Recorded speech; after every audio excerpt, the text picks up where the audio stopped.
अगर घुटने का दर्द परसिस्टेंटली किसी को परेशान कर रहा है तो उनको क्रोनिक पेन सिंड्रोम जैसी चीज़ें हो जाती हैं। जैसे घुटने के दर्द की वजह से वो इरिटेबल हो जाते हैं, फ्रस्ट्रेटेड हो जाते हैं, दिन में चलते नहीं है तो रात में नींद नहीं आती, और पेन जो है वो परेशान करता रहता है, जिसके लिए वो दवाइयाँ खाते रहते हैं। कुछ लोगों को तो इसमें एक्चुअली डिप्रेशन भी हो जाता है, उनको फीलिंग आने लगती है हेल्पलेसनेस की, कॉन्फिडेंस कम हो जाता है, सोशल विड्रॉल बढ़ने लगता है, डिपेंडेंसी भी बढ़ जाती है। परिवार वालों पे या लोकल हेल्प पे आपकी डिपेंडेंसी बढ़ जाएगी, क्योंकि आपको अगर कहीं जाना है तो आपको किसी ना किसी की हेल्प लेनी पड़ेगी।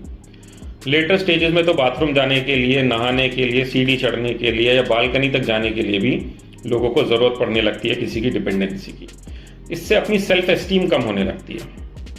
काफ़ी लोगों में हमने ये भी देखा है कि फ्यूचर को लेके होपलेसनेस हो जाती है, जिसका मतलब ये है कि वो फ्यूचर को लेके ये मानने लगते हैं कि फ्यूचर में कुछ अच्छा नहीं होगा। अगर हम सोशल इम्पैक्ट्स की बात करें तो लोगों की रिस्ट्रिक्ट हो जाती है लाइफ। फैमिली फंक्शंस में जाना कम हो जाता है, बाहर जाना कम हो जाता है, लोगों से मिलना कम हो जाता है। अगर जो पेशेंट है वो एम्प्लॉयड है तो ये भी हो सकता है अपनी प्रोडक्टिविटी लूज कर दे काम पे। हो सकता है जल्दी रिटायरमेंट के लिए सोचने लगें। फाइनेंसेस का स्ट्रेस होने लगता है क्योंकि रिटायरमेंट जल्दी लेना पड़ता है। और अदर फैमिली रिलेटेड इश्यूज भी होने लगते हैं, क्योंकि फाइनेंशियल इश्यूज और फैमिली इश्यूज मिलके ओवरऑल पेशेंट की लाइफ काफ़ी ख़राब कर देते हैं। सबसे बड़ी चीज़ है कि लॉस ऑफ एक्टिव लाइफस्टाइल आने लगता है, जिसका मतलब ये है कि लोग अपनी हॉबीज़ को एंजॉय नहीं कर पाते।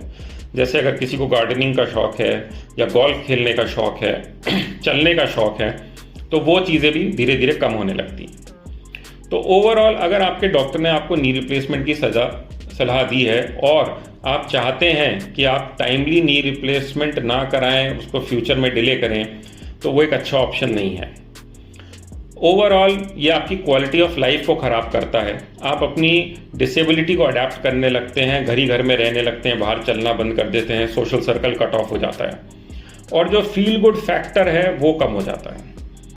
तो ऐसा बिल्कुल ना करें। अगर आपके डॉक्टर ने आपको सलाह दी है तो आप सर्जरी का सोचें, टाइमली आपकी सर्जरी कराएं, ताकि आपकी सर्जरी भी सक्सेसफुल रहे, कॉम्प्लिकेशन रेट भी कम रहे और आपका सेटिस्फैक्शन भी सर्जरी के बाद ज़्यादा रहे। Thank you.